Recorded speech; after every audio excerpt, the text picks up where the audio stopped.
but I promise it'll be a lot of fun.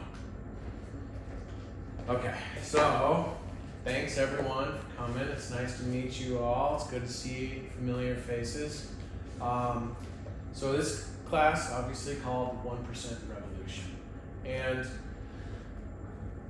before I get into that, I'm just going to introduce myself a little bit, where I'm coming from with this whole process. I am a certified health coach. I've also got a certification as a life coach. I'm currently upgrading my skills by doing yet another certification because, I'm going through a mastery course at this point. I've been coaching for 5 or 6 years or something like that. And I also have a degree in molecular biology and biochemistry. I was on my way to becoming a physician, had my second child. I chose family over medical school, despite having a number of invitations from various medical schools, including Harvard. I figured I can go back to school when the kids are older, but I can never get that time back, right? And so time for me has, for a long, long period of my life, since truly in my early 20s, I was a semi-professional hockey player, and I got to the point right before moving into the pros and going to Europe and playing and going on the path to the NHL, which several of my friends actually did very successfully. In fact, one of the kids I grew up playing with is in the Hall of Fame currently, Robbie Suter. So I began to recognize how valuable my time is, and I think it's our most valuable asset, and a lot of people don't really have that perspective. In fact, I've had a difficult time being employed actually, because trying to juggle the value of my time with what I want to do in this short life. So one of the things that this has led me on so many different interesting pathways in my life. And one of them was that when I first started coaching, I didn't know what to do, what to coach on, anything like this, right? And I just had sort of my training, my medical training, and other things. And what I started doing was booking myself venues and talks at retirement homes and retirement communities, because they love entertainment. So it's a super easy gig to book, And so I would call up these various retirement homes and say, hey, I'm a coach. I'd like to do a little presentation. And they loved it. Partially because the only other people doing presentations were like funeral homes and other stuff. They say, we'll feed you free lunch and we're going to try to sell you your own coffin, which is pretty bleak. The world has given up on these people. And in many ways, that message always coming to them, they had given up on themselves. So I would walk in there full of vigor and all sorts of silliness and tell my stories and do these things and give them something they hadn't had in a long time, which was like hope for opportunity, something to look forward to, right? And two things about this really arose for me. One of them really was unsettling, and that was when I would get these geriatric clients, in their 70s, 80s was really my sweet spot. The 90-year-olds, they were oftentimes in hospice, which was my earlier career. As I was studying to become a physician, I did a lot of volunteering in hospice. So them I didn't do as much coaching for life coaching. That was more death coaching, which is a beautiful thing, still necessary, it's so powerful. But for these 70 and 80-year-olds, I would have these conversations with them about, we'd start off, what issue is it that you want coaching on? What are we looking at, And they'd say all the same stuff that I hear with my, middle-aged and even younger clients. Same exact things. weight issues. I want to be healthier. I want to move more. I want to, be able to. There's where it's slightly more serious. I want to be able to walk around the block still. I want to be able to walk around the block in a few years. I still want to be able to hike. I want to learn how to sing. I want to learn a new language. I want to travel. I want to do these things. And I'd say, okay, that's great. Thank you for sharing. How long have you been dealing with this particular issue? And this is what scared me. I don't know, 50, 60 years? And I'd look at them, the first few times I heard this, it just blew me away. But I heard it over and over again, so I became numb to it. Well, not numb, but I would expect it. In fact, I would lean into it and say, okay, 50 or 60 years. The way I see it, you have two options. Either be at peace with where you're at, or do it. What time do you have left? And working with these geriatric patients, I developed a very bleak, fun little exercise that we're all gonna do together. So, really quickly, here are some note cards. Here you are, and you can just take them all and pass them around. Note card, look, perfect. All right. So, on this note card, once you get your pen, everybody get out their phone calculators. If somebody doesn't have one, then borrow one from another person. And what we're going to do is say the average lifespan of a woman in this country is currently 76 years old. The average lifespan of a man in this country is currently 71 years old. All right? Now, there have been studies that show that if you're a happy person, you can expect to add 10 years to that. Super cool studies. I'm full of useful information, but it just pops out at weird moments. So let's say, and for myself, I'm pretty happy, so I put 80 years, right? So this is our little exercise. You take between 70 and 80 years, wherever you're kind of feeling your sweet spot, and I actually expect to live into my 90s. But who knows? I could be gone tomorrow. And that's part of the point of all of this. But for the moment, let's just kind of ballpark it. And then you take that age and you subtract your current age. Then you multiply that by 365 days. So please, everybody take a moment. Let's calculate out how much time we have left.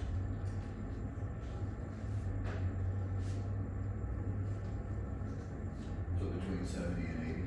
Yeah.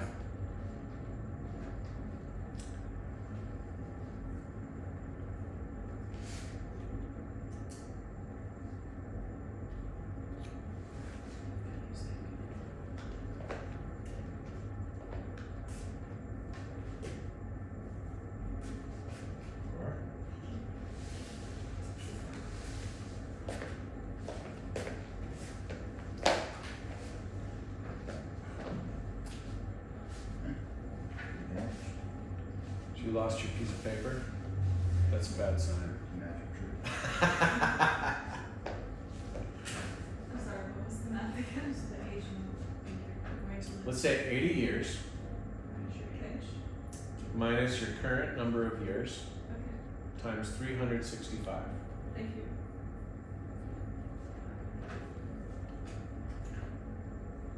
More or less, that's the number of days that we have left. For me, it's 14,965, which in some ways seems like a lot, but it ain't, because I already burned through 14,965 of them, and it seems just like that. It doesn't matter if we're 90 or 10. All of the past seems the same amount. It's powerful to really think about this. What are we going to do with this little amount of time? Doesn't matter what our beliefs are beyond that. Heaven, you know, what have you. This is what we have to do here, right? It's been shown that people that don't have meaning in their lives, regardless of wealth, and in fact, it might really surprise and stagger everyone to know that most multi-millionaires, billionaires, have coaches. It's a very common thing. And one of the most common things that people are coaching for that type of person who has all of the physical stuff that they could desire is happiness. They don't feel fulfilled. Nothing fills the bottomless pit. So having a meaningful life, so important. So my question that I put to everyone is, I'm sure we all can kind of think of a struggle that we have. How long have you had that same struggle? How much longer are you going to carry that? In a hospice, I watched person after person after person die, still carrying that burden.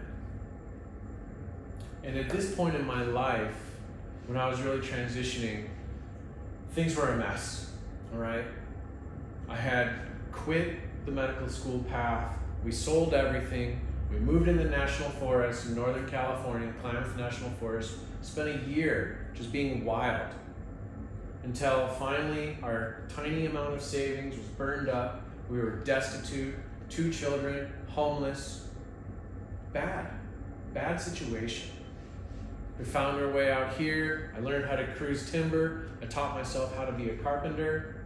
I passed my first electrical inspection by watching YouTube videos, rewired a house.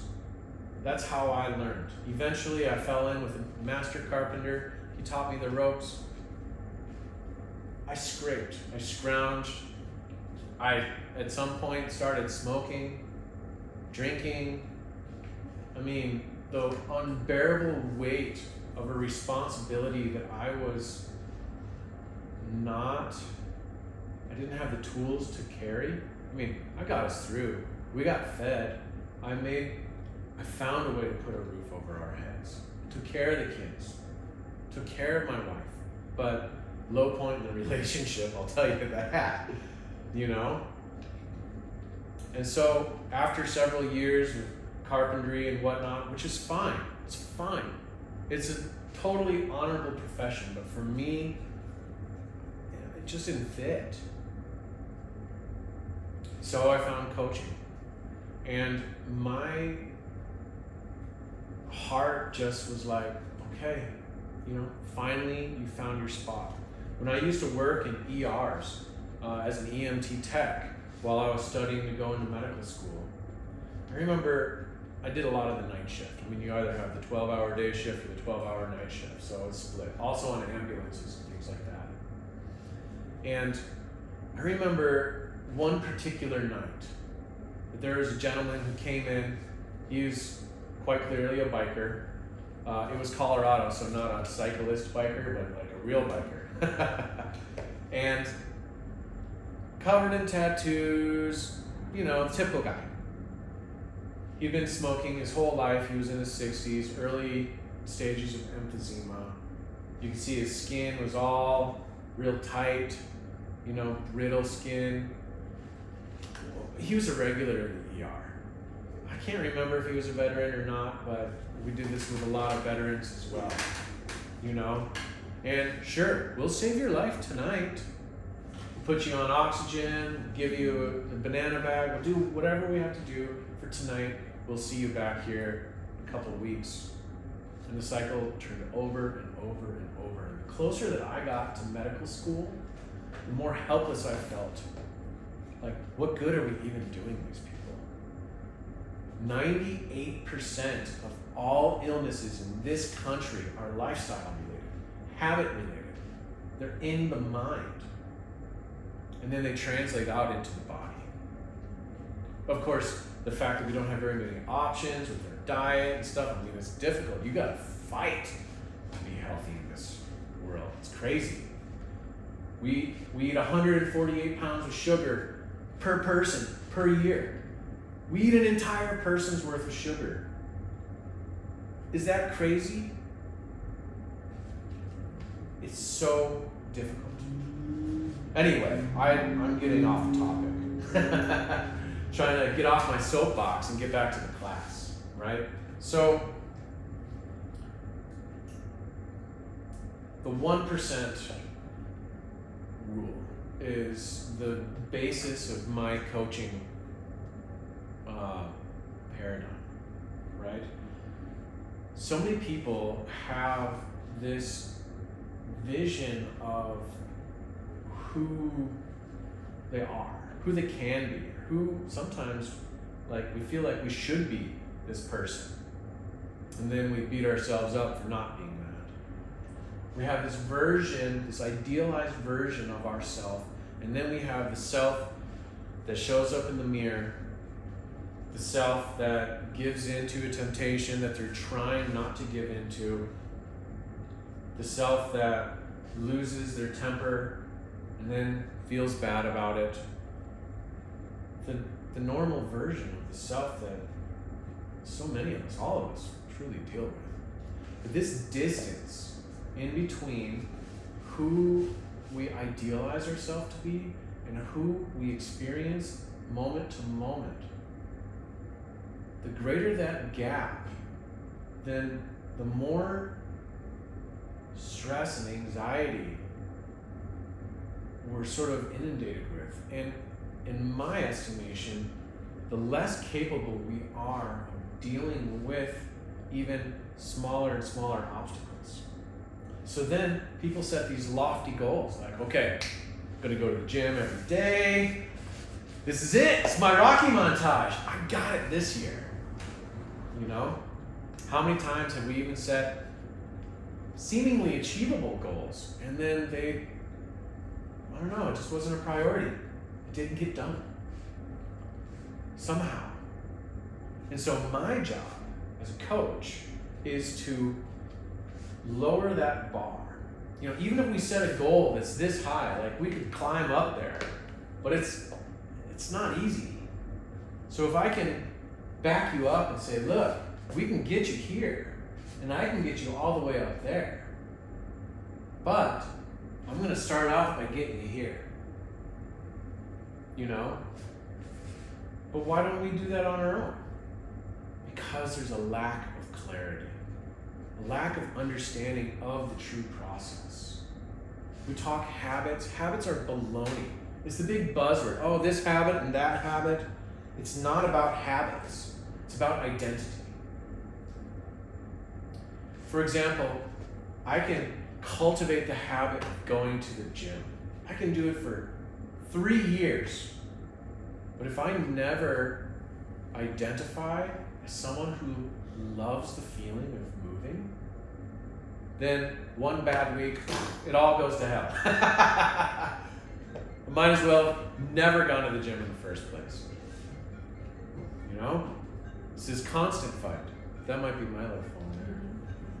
But anyway, we'll just ignore that. I think maybe that's just the universe, you know, verifying this. There we go. So, well, now I have to check my note card. Okay, so this 1% shift, right? And people, they don't give enough credence to the power of 1%. So let's say you have a ship and you're sailing in a straight line right across, you know, a latitudinal line, right? And you have 2 ships and we're gonna sail them for a year. And you change the rudder direction by 1% on one of those ships. How great is that distance going to be? You're not talking hundreds of miles, you're talking thousands of miles. Now imagine that rudder change 10 years, 30 years. How different are these 2 people? Not only that, but I've been really contemplating, this is gonna blow your mind, all right? Compound interest. Does everybody know compound interest? Essentially, just in case anybody doesn't, if I have $1,000 and I compound my interest every day, say 1%, then I get, at the end of the first day, I have $1,010. Then the next day, I get 1% interest on that $1,010. So then I have $1,022. And then the next day, I get my interest of 1% on the $1,022, so on and so forth. Listen to this. I've been getting into this, and I'm like, now I'm racking my brain on how to do this. $1,000 compound interest daily, 365 times for 1 year turns into $37,800. After 2 years, it turns into $1,442,000. 3 years, $54,500,000. 4 years, I'll stop after this because it's just ridiculous. More than $2 billion. The thing about personal growth is that we're always compounding the interest. We're always working off whatever we've already gained. So every bit that you're gaining is on top of what you've already gained. 4 years, you got $2 billion. Let's talk about 1% per week, right? 1% per week. What does that mean? That means in 1 year you do 52, and then look at that and say you've actually not just gained a change of 52% over the year. You gained, 67%. So nearly 70% shift. So let's say I have a goal of becoming, a super ripped, muscular Adonis, right? And that's my goal. And I do 1% a week. I get 67% of the way there after a year, if it's a priority, right? So this 1% thing is really powerful. Sir David Brailsford is the coach of the British cycle team, right? And bicycling and whatnot. The British had until 2012 never won a Tour de France, and it was a big problem for them because they love to own the world and be the best at everything. And so they found this guy, a new coach, in 2010, and he adopted this 1% ideology. And he wasn't only tweaking 1% in nutrition and bicycle seats and temperature of the rider's legs, muscle temperature, and all these types of things, so they got heated pants, all this stuff. He also looked laterally, said, okay, our vans right now are black that we travel and carry the gear in. We're gonna paint them all white, they have to be spotless. This way, we're gonna have a better idea of when there's something wrong with the equipment. If it's dirty, anything like that. I mean, this guy tweaked and tweaked and tweaked. Just these tiny little things. Didn't make any of the cyclists super change any of their routine because that can be devastating to a team. Throw it all off. Just tiny little tweaks here and there. By 2012, they won their first Tour de France. 2014, they won the Olympics, Tour de France, and every single tournament worldwide. Today, this 10-year run since 2012 to now is considered the most dominating run that's ever happened in cycle sport. The British totally dominate everything. 1%. Right? So, what holds us back? That lack of clarity. We have too many options, too many things to do. Like, well, I gotta do this, and then I gotta do this, and I gotta become gluten-free, and that means I have to learn a bunch of new recipes. I gotta cut out sugar from my diet, I have to start exercising. Where do I start? I feel like I have to do all of it right now.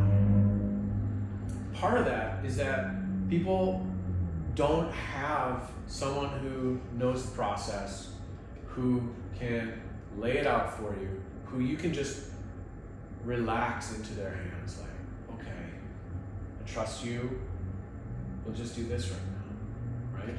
That's where finding coaches comes in. It's so imperative. It changed my life. I mean, I quit smoking, quit drinking, found a career that I loved. It led me to opening this place, which is the change that we want to see. This is our mission. And it's so much bigger than just what's here. You know? I got my life back. My relationship with my wife, fantastic. With the kids, I am so lucky to have found this path when I was at this age, with the children, with the family, all of these things. Who has coaches? All of the top performers. Every single professional sports team, they have nutrition coaches, sleeping coaches, coaches, assistant coaches. The coaches have coaches. Every single top performing executive, all of them have coaching. I'm not saying you should be, sign up with me. I am saying consider it. Stop. Don't be these geriatric patients. Now, don't get me wrong. It was so cool. One of my clients moved to Italy. She'd always wanted to reconnect with her family in Sicily. She was like 77 years old. She's like, screw it, I'm going to Italy, It took us 3 months to get her there, and another 3 months, to get her there mentally, and then another 3 months for us to get it set up. And she lives in Sicily for 8 months a year now. Loves it. Another client, learn a new language. Another client, learn how to sing, all this stuff, opera stuff. I mean, to see people that age coming back to life, incredible. So profound. But there's no need for us to wait around. The coaching, what does it do, right? So you have guidance. You have someone that's going to hold you and gives you a clear path forward. And I'm going to tell you, and I said that I would give you everything that you need to do it yourself in this right here, right? So I will, right now. Get clear. Figure out who it is that you want to be. It's not what you want in your life. It's the person that has gotten those things is what we have to become. You can't just step into something. And some people win the lottery and then lose it because they can't step into this new life. We have to become the people who have achieved these things. So figure out in absolute detail, who is that person? What do they look like? What's their morning routine? What is their day? I'm talking just pick apart all the habits every day. Write it down. Get so familiar with this person. Because right now it's this vague idea that we beat ourselves up for not being. You have to know that person. And then build a map. I'm here. These are all of my habits. They're there. These are all of their habits. Everything from the most subtle, how do they respond to adversity? These are my triggers. What do they do in those triggers? These are my, oftentimes, flimsy boundaries. How do they maintain boundaries? What do they do in their life? What do they do for work? All of these things. It doesn't all have to be super clear right away. But as you get to know this person, you naturally become this person. It's called cognitive bias. So cognitive bias is a super cool, interesting thing. Our world is infinitely complex. And our mind is designed to simplify and classify sets of information, right? So say And this is a survival mechanism. This is a developmental type of thing. We're all hardwired by it. So here's a good example. You get a new car, and suddenly you're driving around like, oh hey, there's one of those.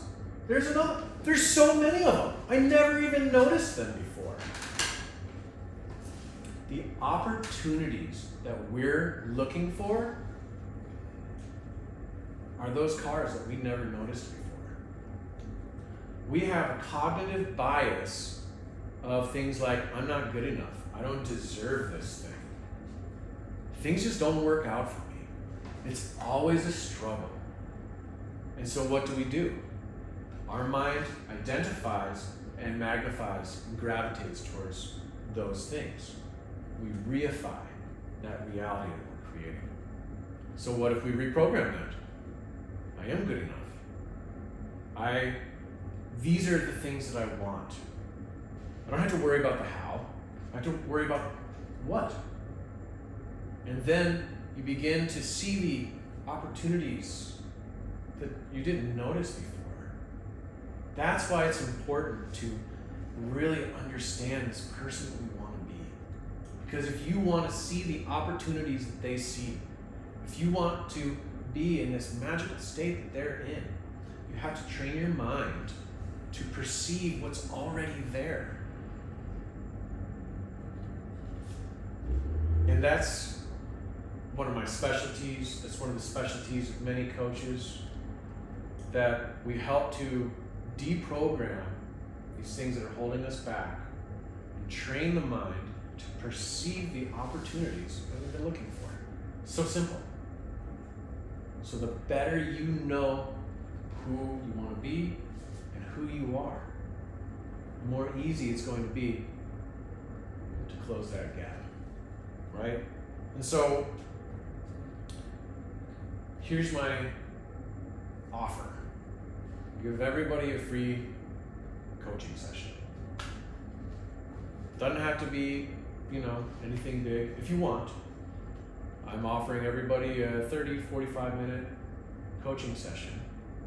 And it can help to create that clarity, start to identify some of these markers on the map, or I encourage you to go and find another coach, someone else. Perhaps you don't resonate with me, perhaps you do. But you can find somebody and have this conversation. People don't, where do we place our value, right? This is sort of my closing thing. Where do we place our value? Follow the money, right? Okay, so I want to be healthy. On average, I spend $10,000 a year in junk food. That's a conservative estimate. But we've been at it for a while, so we're pretty careful as well as we can be. But the average American spending a huge chunk of their money, junk food, alcohol, tobacco, all of these things. Truly, we are investing tons of money in keeping ourselves from accomplishing what we want. Invest in what you want. Make it a priority. Figure out, what are my values? What are my priorities? Where am I putting my money? Where is it all going right now? How much time am I spending, on social media, on Netflix, on whatever it is? Where am I putting my most valuable resource, my time? Am I putting it into personal growth? Am I investing it in becoming the person that I want to be? Or am I being numb as I cross off the days that draw me closer to the grave? Honestly, 5:30 every morning, I wake up and I think, I'm going to die soon. That's my first thought. I'm going to die soon. So I get up, and I meditate, I exercise, I fix my mind, I fix my body, I do the things that I know are getting me to where I want to go. That's why we did this. Think about it. We're going to die soon. Some of us have lost more people than others. You know? So, with that small, upbeat note, contemplate your death. Find a coach. Invest in it. That's it. That's my class. Thanks all for coming.